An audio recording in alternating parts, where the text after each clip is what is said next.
Shalom, kembali lagi dalam program kita, hanya Alkitab.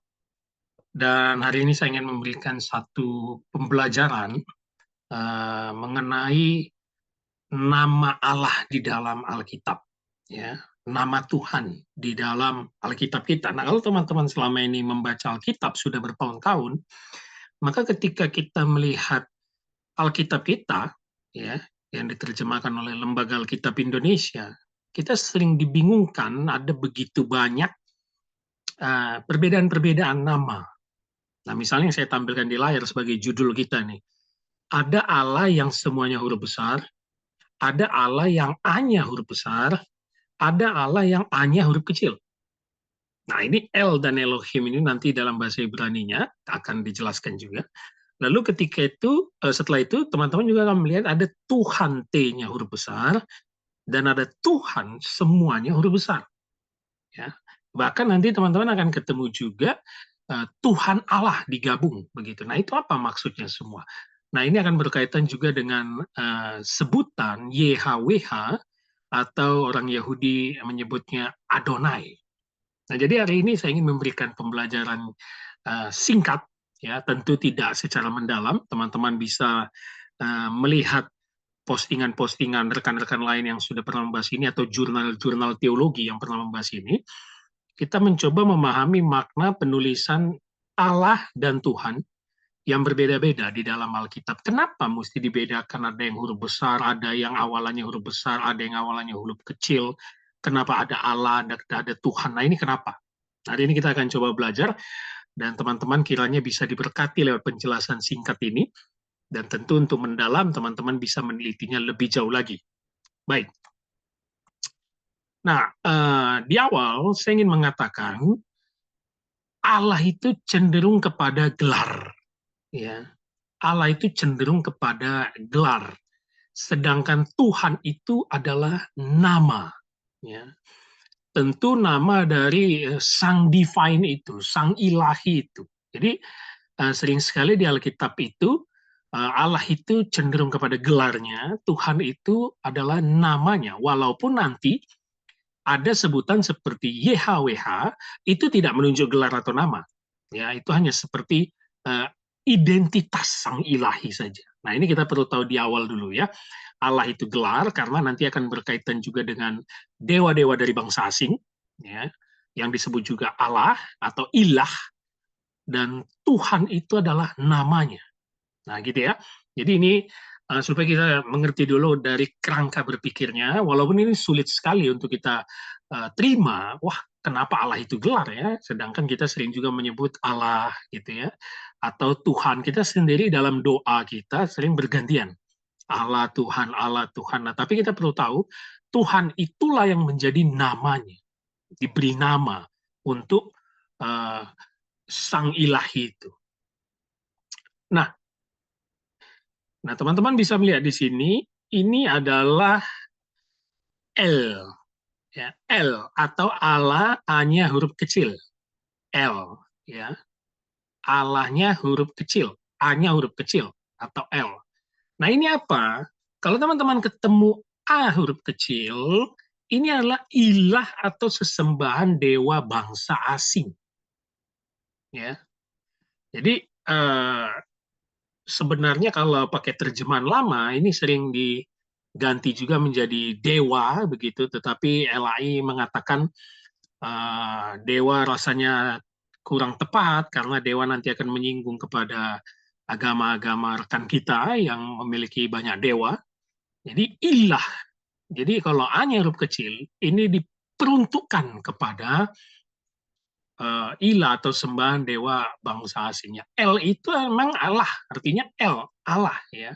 Jadi teman-teman perlu tahu bahwa bangsa asing yang ada di Alkitab seperti bangsa Kanaan, Babel, Mesopotamia kuno, yaitu memanggil Tuhannya juga El. Nah, jadi kita perlu tahu dulu di situ. Nah, berbeda dengan uh, Elohim, ditambahin im, kalau ditambahin im dalam bahasa Ibrani itu selalu jamak, dan biasanya dalam terjemahan Indonesia di Alkitab kita A-nya huruf besar. Jadi teman-teman akan berulang kali menemui ini bergantian. Ada A huruf kecil, ada A huruf besar. Biasanya di perjanjian lama paling banyak. Ya. Nah kalau Elohim, jamak, ini ilah khusus bangsa Israel. Jadi kita perlu berterima kasih kepada Lembaga Alkitab Indonesia dengan pakar-pakarnya yang sangat luar biasa ya. Membedakan ketika diterjemahkan ke dalam bahasa Indonesia A-nya huruf kecil, itu pasti menunjuk ilah sesembahan dewa bangsa asing. Sedangkan A-nya huruf besar, itu ilah khusus bangsa Israel. Ya. Elohim, jadi jamak. Nah, teman-teman pasti sering sekali ketemu dengan ayat yang sangat terkenal, Kejadian 1 ayat 26 ya. Baiklah kita, Elohim, jamak di situ. Ya, di situ memakai jamak. Mengatakan bahwa memang konsepnya pada dahulu kala di zaman kuno itu L itu banyak sekali. Nah gitu ya. L itu ala-ala atau ilah-ilah itu banyak sekali beredar dan memang itu juga yang disembah oleh bangsa asing. Tetapi ada nilai teologisnya ketika Elohim dikatakan bukan berarti dia memiliki 2, 3, 4 orang, tidak, walaupun jamak, ingin menunjukkan bahwa Allah Israel adalah Allah yang tertinggi dibanding ilah-ilah lain. Atau Elohim adalah yang tertinggi dibanding el-el yang lain, Allah-Allah yang lain. Nah itu pesan teologi sebenarnya dari penulisan Allah A-nya huruf kecil dengan Elohim A-nya huruf besar. Ya. Jadi pokoknya teman-teman perhatikan saja kalau yang ketemu im itu pasti jamak. Nah, sering sekali Kejadian 1 ayat 26 dipakai dipandang oleh tafsiran perjanjian baru atau iman Kristen itu adalah Allah Tritunggal. Tetapi kan bangsa Yahudi, teks itu yang dimiliki oleh Yahudi, secara perspektif Yahudi, tidak mungkin mengatakan itu Tritunggal. Tetapi nilai pesan teologisnya adalah itu. Allah Israel melebihi Allah-Allah yang lain, berada di bangsa lain. Nah, teman-teman juga akan bingung kalau teman-teman nanti memperhatikan penulisan mulai dari Kejadian 1 dan Kejadian 2, yang kalau dalam historis kritis yang memakai teori JEDP, ya, ada Jahwis, Elohis, Deuteronomis, Pris, ini bergantian beda-beda. Ada yang memang memakai penyebutan Allah dengan Elohim, baru nanti ada yang memakai Yahwis atau YHWH. Nanti kita akan masuk ke bagian yang YHWH. Nah ini konsep dasar yang perlu kita tahu. Nah bentuk jamak im ya, sebenarnya menunjuk kepada ketunggalan. Nah ini dia menariknya. Walaupun jamak, tapi tunggal. Karena dialah yang paling dari yang lainnya. Nah itu yang seperti saya katakan tadi. Ada pesan teologis yang ingin diberikan penerjemah kita oleh Lembaga Alkitab Indonesia. Sangat baik sekali. Bahwa ketika A-nya huruf besar atau Elohim itu Allahnya Israel. Berbeda dengan L yang lain dengan memakai A-nya huruf kecil. Nah, kalau kita perhatikan dalam seluruh perjanjian lama, pemakaian kata Elohim, nah ini banyak sekali meaningnya, dan ayat-ayatnya tersebar begitu banyak dalam perjanjian lama. Sebagai oknum tertinggi bangsa Israel. Ya. Walaupun ada juga termasuk bangsa non-Israel, biasanya ini kepada bangsa Israel yang melakukan penyembahan berhala. Jadi mereka melakukan dosa kepada Allah Israel, mereka menganggap el-elnya bangsa lain itu adalah Allah yang sesungguhnya. Makanya mereka sering dihukum dan dimurkai oleh Allah Israel yang memperkenalkan diri kepada Musa. Ya. Jadi ini menunjukkan bahwa dialah oknum tertinggi. Nah, kedua, walaupun im itu jamak, tapi secara kolektif, tapi juga individu. Nah, ini menarik. Teman-teman bisa melihat nanti di kitab Kejadian. Lalu yang ketiga, sebagai kata yang bermakna umum untuk menyebut Allah. Jadi memang El atau Elohim itu di dalam Alkitab itu penyebutan yang sangat standar atau umum yang menyebut Sang Ilahi atau Allah. Yang keempat, Elohim itu bisa untuk penyebut benda yang dipakai atau dianggap sebagai Allah. Ya, coba kita lihat satu contoh misalnya di dalam Keluaran 20 ayat 23. Saya ingin membaca dari terjemahan yang baru TB2 2023 ya. Saya harap teman-teman sudah membeli dan memilikinya. Keluaran 20 ayat 23. Jangan kamu membuat di sampingku ilah dari perak, juga ilah dari emas, jangan kamu buat bagimu. Nah, itu kan benda, ya, benda. Jadi pada zaman dulu itu ilah atau Allah yang disembah orang-orang atau bangsa kafir atau bangsa asing itu dibuat melalui patung. Nah, gitu ya. Makanya salah satu aturan untuk bangsa Israel dilarang membuat patung yang menyerupai bentuk Allah karena dulu itu semua dipatungkan.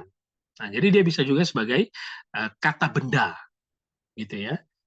Jangan kamu membuat di sampingku ilah dari perak, juga ilah dari emas jangan kamu buat bagiku. Nah, coba kita lihat satu lagi, pasal 32 ayat 31, Keluaran pasal 32 ayat 31. Nah, ini tentang anak lembu emas, kisah yang sangat terkenal.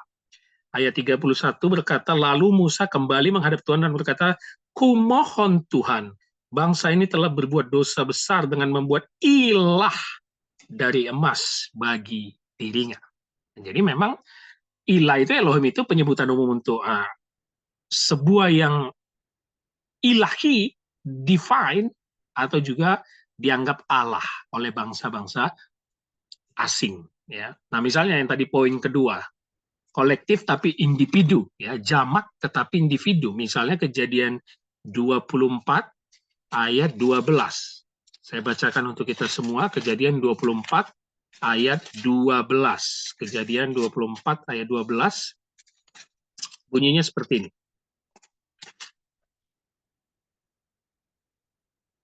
Berkatalah ia, Tuhan Allah Tuhanku Abraham, buatlah kiranya aku berhasil hari ini, tunjukkanlah kasih setiamu kepada Tuanku Abraham. Jadi apa? Dia menjadi representatif Allahnya Abraham. Ya. Makanya sering sekali bangsa Israel selalu memiliki skema penyebutan Allah Abraham, Ishak, Yakub. Nah, dia menunjuk kepada individu. Nah, yang kelima, ya juga sering menjadi nama ganti Yahweh, ya, YHWH. Nanti kita akan melihat kenapa namanya jadi Yahweh di bagian tertentu. Jadi berulang kali Elohim itu juga dalam terjemahan Ibraninya dan ketika diterjemahkan ke dalam bahasa Indonesia, yaitu pengganti nama dari YHWH. Jadi teman-teman perlu tahu dulu hanya konsep dasarnya. Kalau soal penulisan yang berulang dan berbeda-beda, itu memiliki makna sesuai konteks penulisannya. Nah, itu yang ingin dikatakan oleh para penerjemah Alkitab kita yang luar biasa. Ya, jadi jangan langsung berpikir kenapa LAI ini tidak konsekuen dengan satu sebutan. Misalnya ada yang ingin mengusulkan sebut saja dewa. Kalau untuk itu bangsa asing. Tidak semudah itu. Karena kita perlu tahu konteksnya. Dan dewa itu coba teman-teman buka KBBI. Itu berbeda sekali. Itu tidak Tuhan. Ya. Kita memandang Tuhan atau Allah atau Sang Ilahi itu kan berbeda dengan konsep dewa. Ya itu beda. Dewa itu bukan Tuhan. Nah itu kita perlu tahu juga di bagian-bagian itu. Jadi ada hal-hal yang diperhatikan sesuai konteks yang terjadi dalam penulisan Alkitab. Nah baik, coba kita lanjutkan. Nah sekarang kita masuk ke Tuhan T-nya huruf besar, yang lain huruf kecil, dan Tuhan semuanya huruf besar. Nah ini kenapa juga ini sering kita temukan di Alkitab. Kenapa sih nggak pakai satu aja? Kenapa harus ada yang huruf besarnya satu di awalan dan ada yang huruf besarnya semua? Ini kenapa? Ya. Nah, Tuhan itu disebut Adonai. Ya. Ini menarik. Tuhan itu disebut Adonai, misalnya Kejadian 42 ayat 30. Orang itu yakni yang menjadi tuan atas negeri itu telah menegur kami dan dengan membentak dan memperlakukan kami sebagai pengintai negeri itu. Nah, teman-teman perlu tahu Adonai atau Tuhan ini bisa juga bermakna tuan. Kalau kita di Perjanjian Baru itu Kyrios, sang pemilik. Jadi tidak serta-merta dia hanya menunjuk kepada sang ilahi atau Allah yang kita sembah, tetapi bisa juga dia tuan. Nah itu dia, tuan atas negeri itu. Nah ini menjadi pembedaan kalau Tuhan itu Adonai disebutnya. Dalam bahasa Ibrani, bahasa Yunaninya Kyrios. Nah, untuk manusia dibedakan juga. Nah, ini menariknya, penerjemah Alkitab kita sungguh luar biasa ya, orang-orang pintar, pakar-pakar yang sangat luar biasa. Disebutnya Adoni. atau Lord. Nah, teman-teman akan mendapatkan suatu hal yang luar biasa nanti di sini karena kita berbeda dengan bahasa Inggris.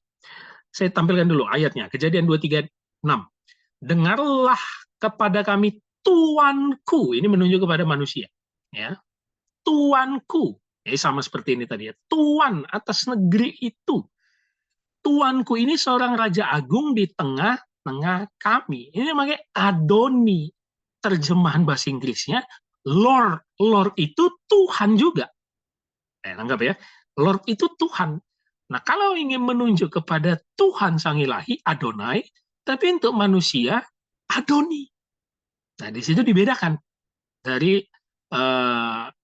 Hebrew-nya, Hebrew translation-nya, ya. Nah, ini dia misalnya. Seme enu Adoni. Ini menunjuk kepada manusia.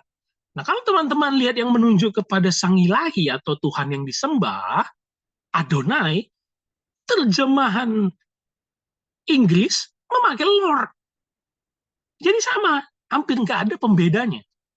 Sedangkan kita bahasa Indonesia lebih kaya. Ya, jelas mana menunjuk manusia, mana menunjuk Tuhan yang disembah. Ya. Nah, ini dia. Untuk Tuhan memakai Adonai sama seperti ini, atau Lord jadi sama. Sedangkan Indonesia, nah kita perhatikan ayatnya langsung, Mazmur 109 ayat 21. Tetapi engkau ya Allah Tuhanku. Nah ini dia. T-nya huruf besar. Menunjuk kepada Tuhanku. Ini sudah pasti menunjuk Sang Ilahi yang disembah. Sedangkan ini menunjuk kepada manusia, T-nya huruf kecil. Tuhanku. Sedangkan dalam terjemahan Inggris nggak ada pembeda. Lord. Jadi berbahagialah kita. Ternyata bahasa Indonesia yang pada kesempatan kali ini lebih kaya dan kita bisa memahaminya secara kontekstual yang benar. Ya, coba kalau hanya Lord, Lord, Lord ya sama. Bahkan kalau ini kita anggap menilainya dari bahasa Inggris saja dengan memakai kata Lord, ya menunjuk manusianya pun teksnya menunjuk manusia, jadi kita pikir itu menunjuk pada Tuhan. Nah, di sini memang agak rumit pemahamannya, tapi teman-teman perlu melihatnya secara pelan-pelan saja. Adonai. Nah, Mazmur 109 ayat 21. Ata YHWH Adonai. Jadi YHWH itu nggak dibaca ya. Ata Adonai. Ya, nama yang bangsa Israel tidak menyebut nama YHWH. Jadi diganti Adonai. Jadi Tuhan itu Adonai. Nah, itulah yang nanti menjadi perkembangan bahwa yang dipakai akhirnya hanya Elohim dan Adonai. Dan untuk manusia adalah Adoni. Ya, teman-teman saya ingatkan kembali, saya hanya memberikan penjelasan yang sangat ringkas. Tetapi untuk membuka cakrawala berpikir kita untuk memahami kenapa di Alkitab kita begitu banyak penulisan yang berbeda-beda untuk menyebut nama Allah atau Tuhan. Ya, jadi kalau ya Tuhan huruf besar ini ya sama, menunjuk kepada Sang Divine, yaitu YHWH. Ya, sama seperti Allah huruf besar tadi. Itu menunjuk kepada Sang Divine atau Tuhan. Nah, sekarang kita masuk ke YHWH. Nah, ini menarik.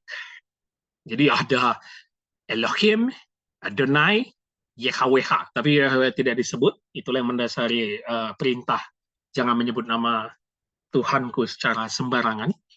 Yang akhirnya itu dipahami mereka kayaknya kalau kita sembarangan menyebut, kita akan mati dan kita akan tersiksa. Jadi setelah masa pembuangan, mereka tidak lagi memanggil YHWH, dan diganti dengan Adonai. Nah, menarik, YHWH ini sebenarnya apa? YHWH ini, ya, Eseraye yang Allah memperkenalkan dirinya kepada Musa, ketika Musa bertanya, siapa namamu? Ini bukanlah nama, melainkan identitas. Nah, ini dia pembedanya. Ya. Pembedanya YHWH dengan Allah dan Tuhan. Dia ini bukan nama. Ketika Musa bertanya siapa namamu, itu karena konteks berpikir Musa di latar belakangi setiap dewa atau sang ilahi itu punya nama. Kenapa? Musa itu lama di Mesir. Semua dewa itu ada namanya. Mau itu dewa tertinggi mereka Ra, matahari, mau dewa itu sungai Nil, mau dewa kesuburan, itu semua punya nama. Jadi Musa bingung, kalau kau mengutus aku menyelamatkan bangsa Israel, aku harus tahu siapa yang mengutus aku. Nah, lalu tanya siapa namamu? Lalu dari sema api yang terbakar ya, Allah menjawab, Eye Eser Eye. Aku adalah aku. Ya, Keluaran 3:14. Aku adalah aku. Ini bukan nama. Ini identitas Allah Israel. Artinya apa? Aku yang selalu ada. Terus menerus. Tak berawal, tak berakhir. Nah, seperti itu kira-kira. Nah, YHWH inilah yang disebut Tuhan huruf besar semua. Atau Lord yang akhirnya dipanggil nanti Adonai. Eye Eser Eye. Adonai. Nah, itu dia ya. Jadi, uh, ketika ada yang bertanya, siapa nama Allah Israel? Bukan YHWH. Enggak ada. Ya Allah itu enggak bernama. Ya, karena dia memang tak berawal dan tak berakhir. Tetapi Allah yang memberitahu Musa, akulah yang memang ada sebelum dunia ini ada, dan aku yang akan menyertai kalian, aku selalu ada. Aku adalah aku. Nah, kalau ketemu Tuhan semua huruf besar, itu menunjuk YHWH. Dan ini kan dalam bahasa Ibrani awal kuno, itu nggak ada, huruf hidupnya nggak ada. Ya. Nah, inilah yang dipanggil nanti Adonai. Mereka menggantinya menjadi Adonai. Jadi teman-teman perlu tahu di awal tidak ada huruf hidup untuk menyebut itu Yahweh, Jehovah, ya, Yahuwah, gak ada. Mereka menyebutnya Adonai. Eye, Eser, Eye. Aku adalah aku. Nah, ini 4 huruf yang disebut tetragrammaton ya. Ini suci sekali. Tidak boleh disebut, bahkan saya pernah membaca ketika para rabi-rabi Israel atau para imam ingin menuliskan surat yang menyebut di ayatnya ada tetragrammaton, 4 huruf suci ini, mereka itu harus berdiam dulu, membersihkan tintanya, lalu berdoa, dan nggak boleh menyebutnya. Nah, mereka akhirnya menggantinya dengan Adonai. Jadi teman-teman tahu ya, kalau Tuhan huruf besar itu menunjuk kepada ini, identitas Allah Israel. Dan mereka menyebutnya Adonai. Jadi beda dengan tadi yang ini, Adoni, yang kuan kuat T-nya huruf besar, yang lainnya huruf kecil. Nah, di situ bedanya. Baik, saya yakin teman-teman juga sudah pernah dengar tentang YHWH ya, tetragrammaton ini ya. Eye, Eser, Eye. Aku adalah aku.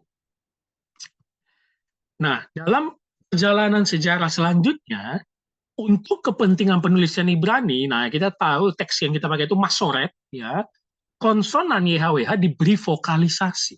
Karena memang sejatinya huruf Ibrani nggak ada, ya, di bawah pengawasan para Masoret. Vokalisasi itu diambil dari kata Adonai yang menjadi penyebutan semua kaum Yahudi terhadap YHWH. Dan itu yang memang ada dalam terjemahan Alkitab kita. Sebab sebutan Adonai itu paling menonjol di antara beberapa sebutan untuk YHWH. Ya mungkin bisa saja YHWH disebut juga Elohim, bisa kan tadi seperti yang saya katakan di awal. Tapi paling banyak disebut dengan Adonai. Meski harus diingat, kata Adonai tak pernah dipakai supaya konsonan YHWH bisa dibaca. Nah ini pembelajaran bagi kita, bagi yang menonton.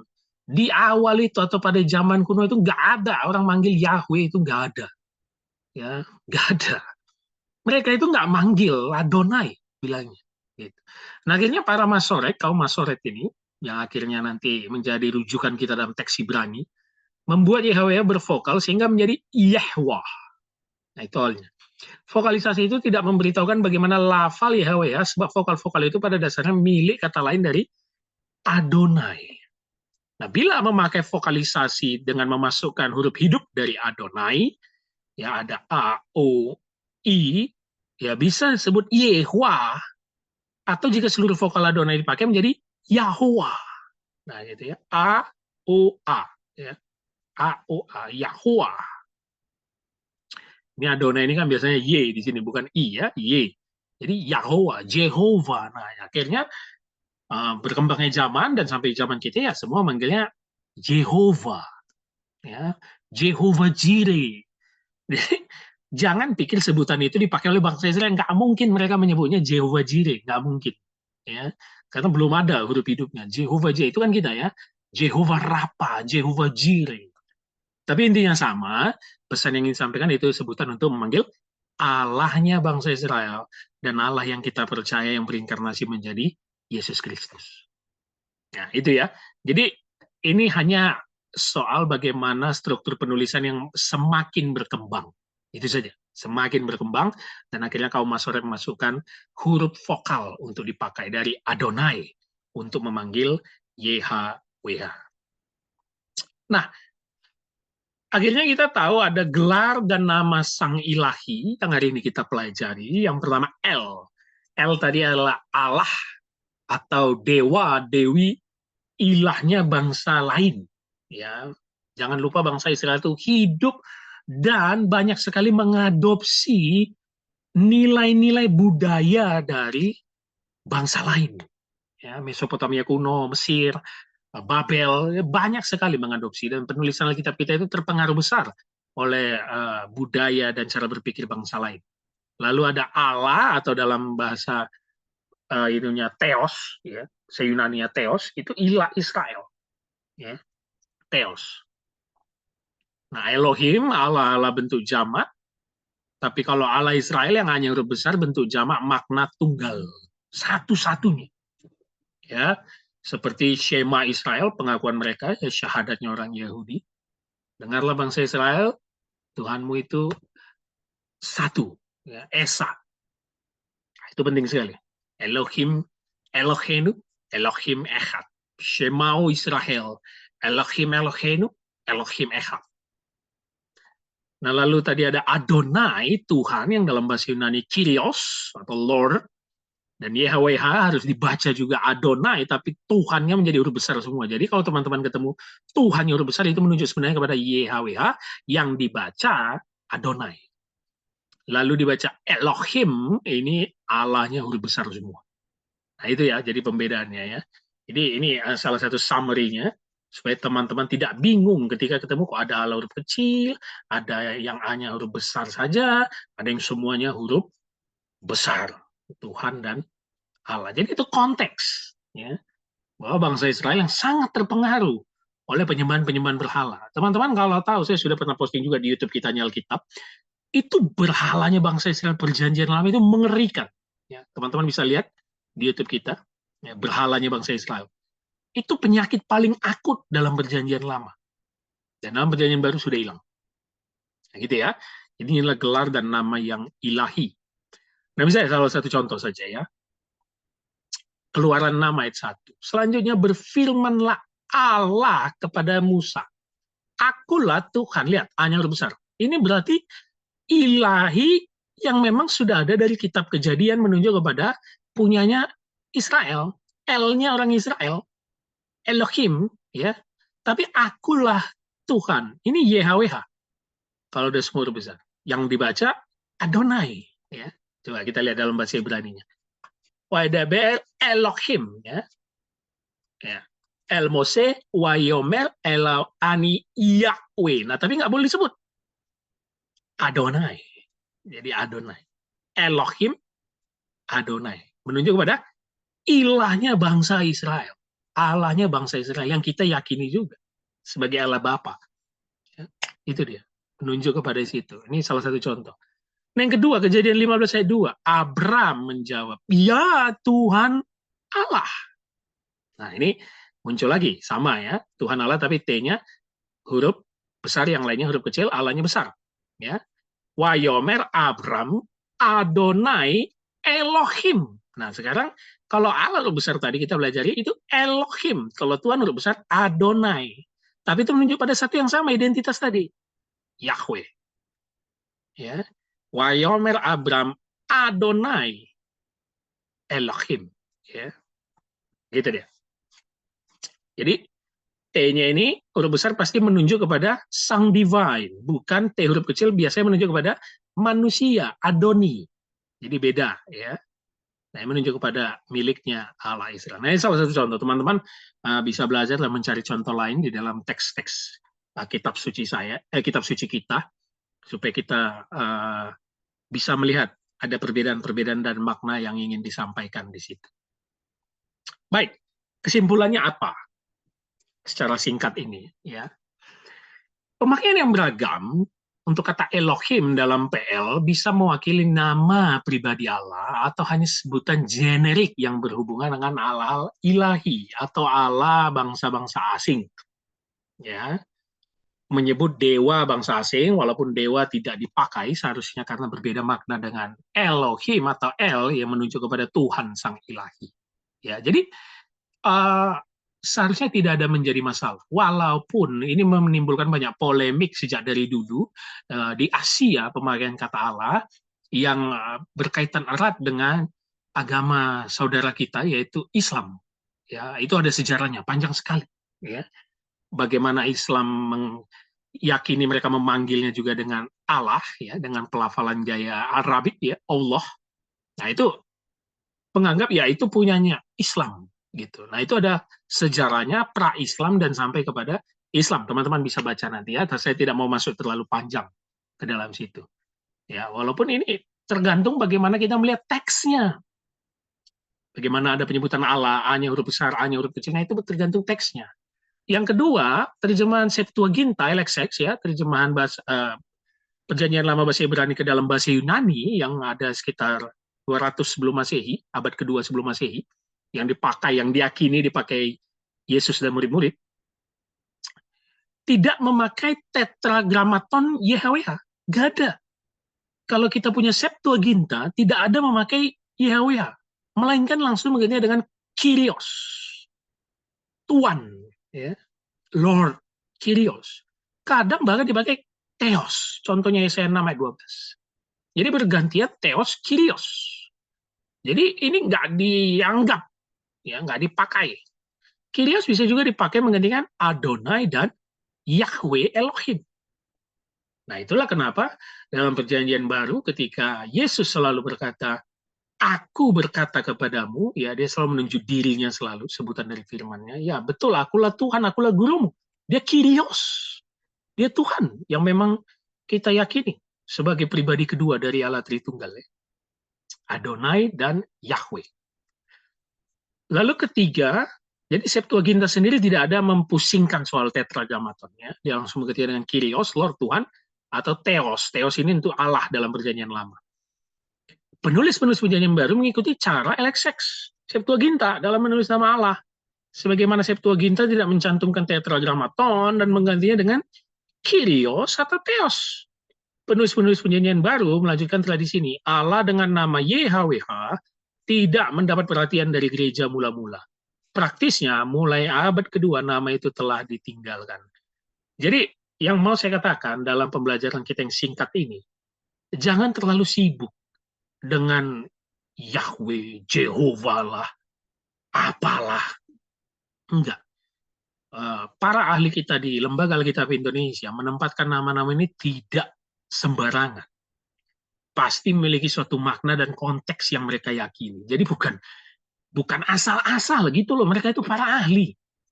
Jadi ada konteksnya. Jadi kita nggak bisa langsung memakai pikiran kita atau dengan kita memakai berbagai sumber langsung menganggap wah Alkitab kita ini kok aneh. Ya. Anda boleh baca banyak sumber atau jurnal, Anda boleh banyak baca sejarah pemakaian nama Allah itu mulanya dari mana, tetapi yakinlah apa yang sudah kita pegang sekarang, Alkitab kita, TB2 terutama yang terbaru 2023, itu bukan asal-asal ada nama Allah huruf kecil, ada A-nya yang huruf besar Allah, ada Tuhan semuanya huruf besar, ada Tuhan, ada T Tuhan yang T-nya huruf besar, yang lainnya huruf, itu punya makna yang tadi saya jelaskan secara singkat. Sekali lagi saya ingatkan, ini bukan penjelasan sempurna, ini masih secara singkat, teman-teman bisa melihat, tetapi inilah garis besar yang ingin disampaikan, supaya kita tidak bingung dan malah menjadi bentrok dengan hanya karena doktrin sebutan nama ilahi gitu loh.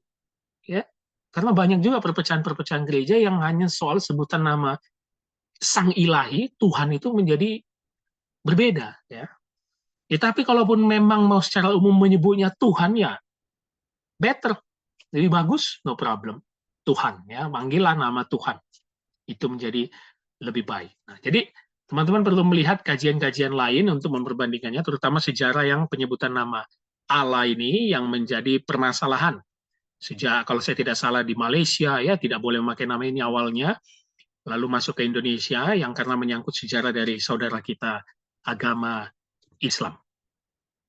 Baik, ini adalah penjelasan singkat yang kiranya bisa mencerahkan kita untuk sedikit belajar dari ketika kita membaca Alkitab, kita tidak dibingungkan kenapa begitu banyak penyebutan Allah, ya, Tuhan, ya, dalam bahasa Ibrani-nya El, Elohim, Adonai, supaya kita bisa maknainya sesuai konteksnya. Tapi satu yang pasti, Allah yang kita sembah itu, yang Allahnya bangsa Israel, yang paling kuat di antara bangsa-bangsa lain, yang paling kuat di antara El-El yang lain, dia berinkarnasi di Perjanjian Baru, mengambil rupa manusia, dan dia menebus kita.